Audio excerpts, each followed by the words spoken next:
وہ صرف قرآن پڑھنے آتا تھا، نہ ہی کسی سے بات کرتا اور نہ بولتا تھا، بس سبق پڑھتا اور چلا جاتا۔ پر ایک دن میں نے اسے ایک کام کرتے دیکھا تو میری اوپر کی سانس اوپر اور نیچے کی نیچے رہ گئی۔ آج تک میں نے ایسی باتوں کے بارے میں صرف سنا تھا، لیکن آج دیکھ کر میرا دل حلق میں آ گیا تھا۔ وہ زمین سے 1 فٹ تک اوپر اڑ رہا تھا۔ میری آنکھیں بچے کو اڑتا دیکھ کر پھٹی کی پھٹی رہ گئی۔ مجھے کوئی وہم نہیں ہوا تھا، وہ ہوا میں تھا اور پھر اچانک زمین پر آ گیا، جیسے بھول گیا ہو کہ اسے اڑنا نہیں تھا۔ میں نے اس پر نظر رکھنا شروع کر دیا۔ ایک دن اسے ایک طرف کو لے کر آئی اور بتا دیا کہ میں نے تمہیں اڑتے ہوئے دیکھ لیا تھا۔ پہلے تو اس نے ماننے سے انکار کر دیا، پھر جب میں نے کہا کہ یہ بات میں اپنی امی کو بتا دوں گی تو وہ ڈر گیا۔ آخر اس کی عمر ہی کیا تھی، وہ محض 6 سال کا ہوگا۔ اس نے بتایا کہ وہ ایک جن زادہ ہے اور عام بچوں کی طرح یہاں قرآن پڑھنے آتا ہے۔ ہم 4 بہن بھائی ہیں، کل سے میری بہن بھی یہاں آنے والی ہے۔ میں نے اپنی ماں سے وعدہ کیا تھا کہ میں کسی طرح بھی یہ راز کھلنے نہیں دوں گا۔ اگر کسی کو یہ بات پتہ چلی تو میری ماں مجھے مار ڈالے گی، ہم قرآن پڑھنے سے بھی محروم ہو جائیں گے۔ وہ منتیں کرنے لگا کہ میں یہ بات کسی کو نہ بتاؤں۔ میں نے سوچا اور اسے کہا کہ اپنی امی سے کہو ایک بار آ کر مجھ سے مل لیں، میں ان سے بات کرنا چاہتی ہوں۔ اگلے دن بچوں کی چھٹی تھی، میری امی بھی بابا کی پینشن لینے کے لیے بینک گئی تھیں۔ یہی موقع تھا کہ وہ جن زادی مجھ سے ملنے آئی۔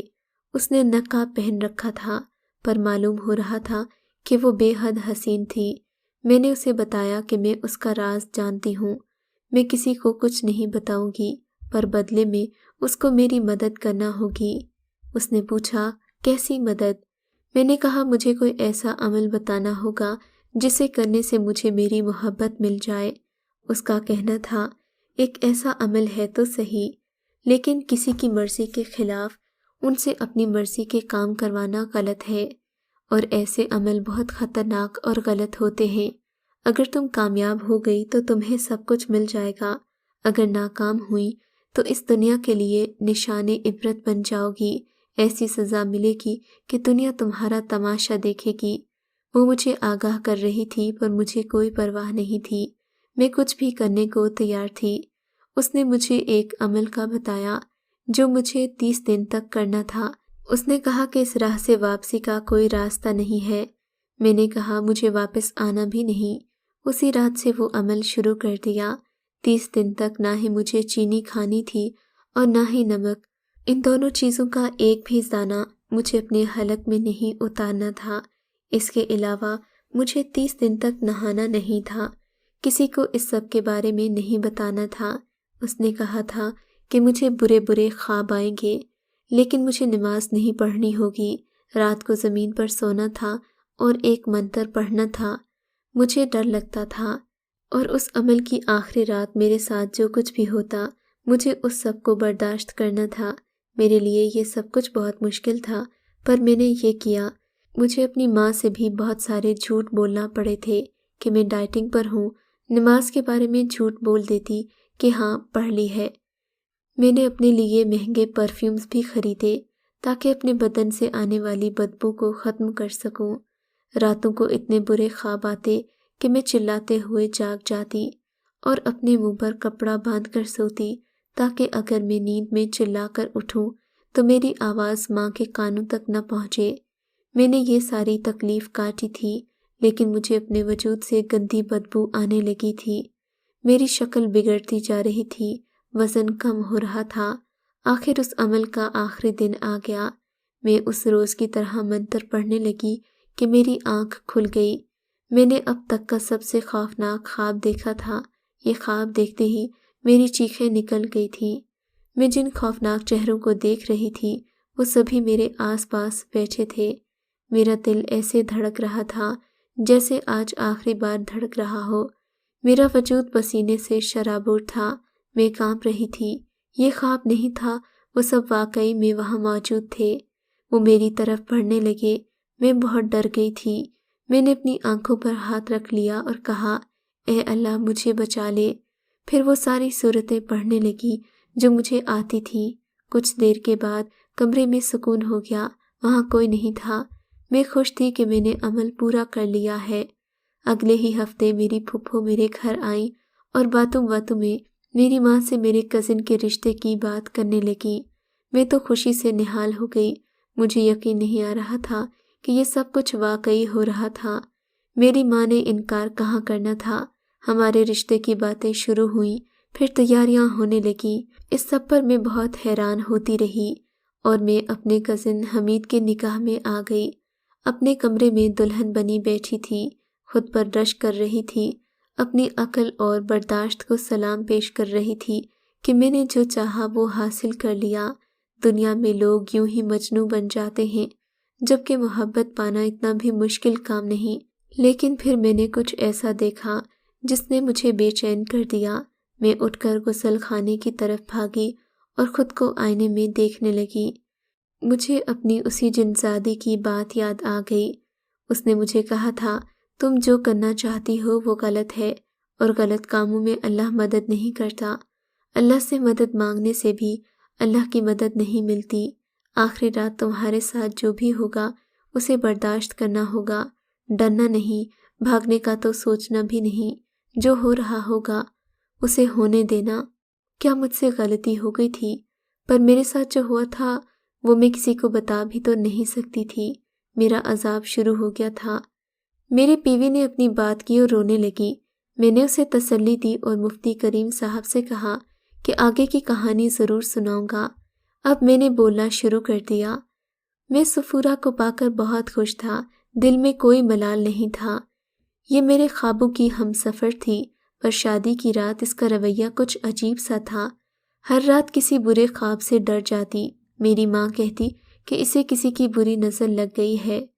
یہ مجھے ایسے بہت سے معاملات سے لا علم رکھتی تھی جس کے بارے میں بطور شوہر میرا آگاہ رہنا میرا حق تھا۔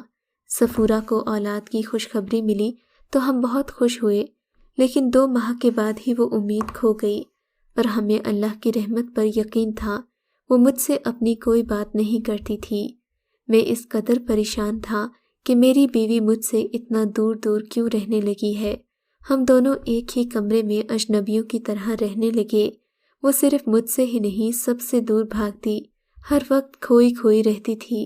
میں ڈاکٹر کے پاس لے جانے کی بات کرتا تو وہ خوف سے تھر تھر کانپنے لگی۔ یہ اکثر ہی اسٹور روم میں جاتی تھی۔ ایک رات کا وقت تھا، میں نے سوچا کہ آج میں بیٹھ کر دیکھوں گا کہ آخر صفورہ رات کو اسٹور روم میں کیوں جاتی ہے۔ میرے دل میں برے برے خیال آ رہے تھے۔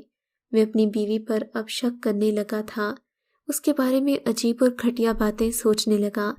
میں جاگ رہا تھا، صفورہ نے سمجھا کہ میں سو رہا ہوں۔ یہ درد سے کراہتی ہوئی اٹھی اور اسٹور روم کی طرف بڑھی۔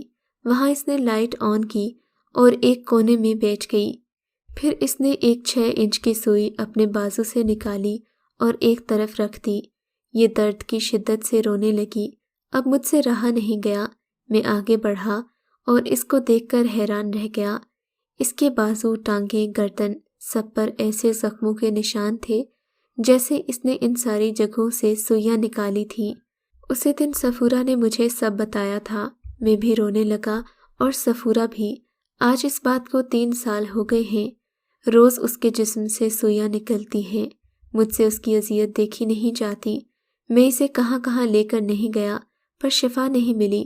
اب آپ ہی ہماری مدد کریں، بتائیں کہ ہم کیا کریں۔ میں اسے اس حال میں نہیں دیکھ سکتا، مجھ سے اس کی تکلیف برداشت نہیں ہوتی۔